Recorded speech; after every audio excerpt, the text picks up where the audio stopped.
প্রিয় ভিউয়ার্স, আসসালামু আলাইকুম। আমার চ্যানেল শখের রান্নাঘর আপনাদের সবাইকে স্বাগতম। হাজির হলাম আজকের একটা নতুন রেসিপি নিয়ে। এটা খুব কম সময়ে আর অল্প উপকরণ দিয়ে তৈরি করা যায়। আশা করি রেসিপিটা আপনাদের ভালো লাগবে। চলেন তাহলে শুরু করা যাক। এর জন্য এখানে আমি হাফ কাপ পরিমাণের আলু সিদ্ধ করে খুব ভালো করে ম্যাশ করে নিয়েছি। দিয়ে দিচ্ছি এর মধ্যে আমি হাফ কাপ পরিমাণের গাজর কুচি, খুব ভালো করে কুচি করে নিতে হবে। এর মধ্যে এখন দিয়ে দিব হাফ কাপ পরিমাণ পেঁয়াজ পাতা কুচি, দিয়ে দিচ্ছি স্বাদ মতো ধনিয়া পাতা কুচি,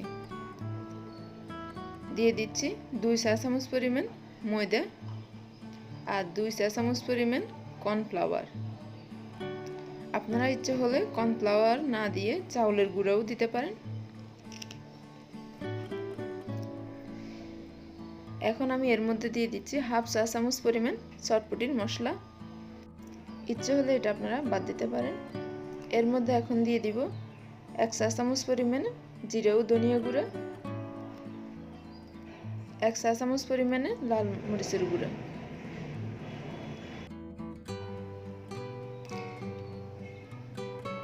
দিয়ে দিচ্ছি এর মধ্যে এখন আমি স্বাদ মতো লবণ আর একটা ডিম। ডিম যদি ফ্রিজে থাকে তাহলে 10-15 মিনিট আগে বের করে রাখবেন। এখন আমি এই সবগুলোকে খুব ভালো করে মাখাই নিব। এখানে আমি এক্সট্রা কোনো পানি দিব না। ডিম আর আলুর মধ্যে যে পানি আছে ওগুলোর সাথে খুব ভালো করে মিক্স করে নিলাম। এখানে আর কোনো পানির প্রয়োজন হয়নি। এখন আমি একটা পলি ব্যাগ নিয়েছি, এটা খুব ভালো করে পরিষ্কার করে নিতে হবে। এখন আমি এই পলি ব্যাগটাকে একটা পানির জগের মধ্যে রাখতেছি, একটা কর্নার করে রাখতে হবে।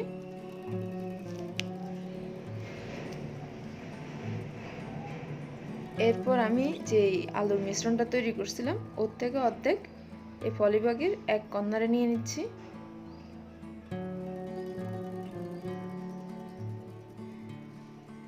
এটাকে এক কর্নারে আনতে হবে। এখন আমি কর্নার বরাবর অল্প পরিমাণ কেটে নিব।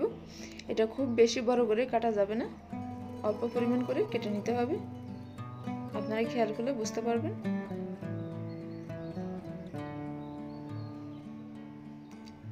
আমি চুলায় একটা প্যান বসিয়ে তেল গরম করে নিলাম। এটাকে ডুবো তেলে ভাজতে হবে।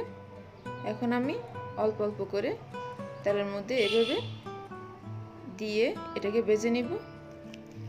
এখানে আমি একটা কাঠি দিয়ে এটাকে কেটে নিয়েছি। আপনারা ইচ্ছে হলে টুথপিক দিয়েও এভাবে ছোট ছোট পিস করে কেটে নিতে পারবেন। এখন আমি এগুলোকে উল্টিয়ে পাল্টিয়ে ভেজে নিচ্ছি। ভাজতে অত বেশি সময়ের প্রয়োজন হয় না, 3 থেকে 5 মিনিটের মধ্যে এটা ভাজা হয়ে যায়। আর চুলার আঁচটাকে এ সময় মিডিয়ামে রাখতে হবে আর ঘন ঘন একটু উল্টে পাল্টিয়ে দিতে হবে। আমার এটা ভাজা হয়ে গেছে, আমি তেল থেকে তুলে নিচ্ছি।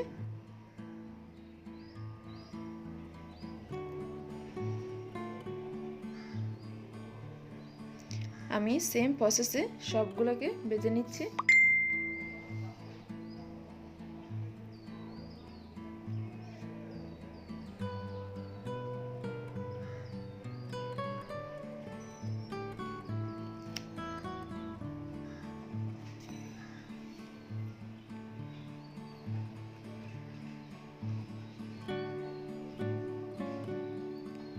আমি এগুলোকে তেল থেকে তুলে নিলাম।